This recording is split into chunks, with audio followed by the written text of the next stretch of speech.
Kami terdiri dari 6 anggota. Perkenalkan, saya Sri Utari Oktavianti. Itu Aswadi. Saya Mapeta Sari. Saya Hencil Semala Dewi. Saya Sahrul Saleh. Saya Bayu Seka Putra. Kami akan memaparkan tentang uji karbohidrat. Alat dan bahan: piring plastik 1 buah, pipet 1 buah, pisang 1 iris kecil, apel 1 iris kecil, nasi 2-3 butir, telur rebus yang diambil bagian putihnya 1 iris kecil, tahu putih 1 iris kecil, margarin seujung sendok, biskuit 1 potong kecil, tepung terigu 1 sendok kecil, gula pasir 1 sendok kecil, kentang 1 iris kecil, kalium iodio 10 ml. Jadi tadi setelah kita menyebutkan alat dan bahannya, jadi sekarang kita akan mempraktikkan uji karbohidrat. Yang pertama itu ada nasi, tepung terigu, kentang, dan gula. Nah, jadi keempat bahan ini akan kami teteskan dengan larutan iodium atau kami ganti dengan betadin.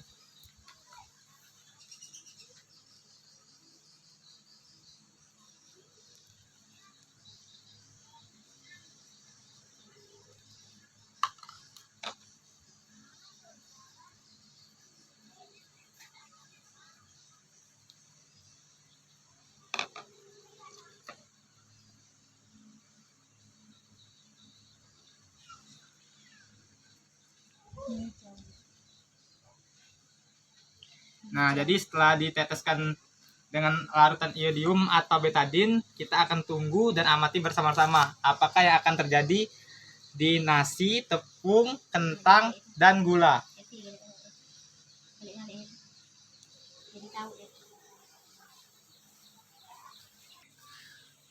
Nah, jadi setelah beberapa saat, nasi yang kita teteskan dengan betadin tadi berubah menjadi ungu. Biru ungu.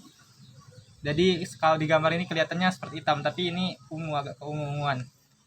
Ada tepungnya, tepung juga seperti itu berubah. Kentang dia juga berubah, tapi seperti warna betadin, tidak ke ungu. Nah, kalau gula juga dia tidak berubah, tapi tidak ungu, tapi merah. Nah, jadi berikutnya kelompok kami akan melakukan uji karbohidrat pada beberapa bahan. Yang pertama itu ada apel, tahu putih, telur, margarin, biskuit, dan pisang. Jadi langkahnya sama seperti yang tadi. Masing-masing bahan ini akan kita teteskan pada larutan iodium atau betadin. Nah, yang pertama ini ada apel, kita teteskan. Oke, cukup. Berikutnya ada tahu, putih telur, margarin, biskuit, dan pisang.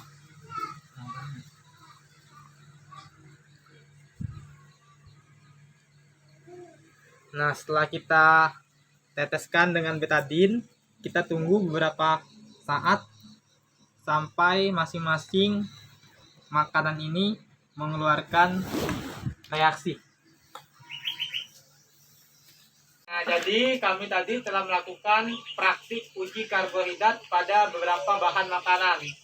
Nah, jadi dapat disimpulkan tadi ada beberapa bahan makanan yang berubah menjadi ungu atau kebiruan, namun juga ada yang tidak berubah atau menjadi warna sama seperti warna tetesan betadin tadi. Nah, adapun bahan-bahan yang berubah yaitu nasi, tepung, kentang, biskuit, pisang, dan apel. Sedangkan untuk bahan yang tidak berubah ada gula, margarin, dan telur, serta tahu.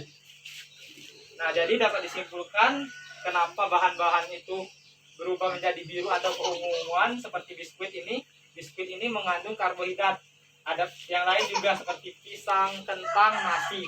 Jadi yang biru, yang bahan yang berubah menjadi biru atau keunguan itu mengandung karbohidrat. Sementara untuk bahan yang tidak berubah itu tidak mengandung karbohidrat seperti putih telur, tahu putih, serta margarin.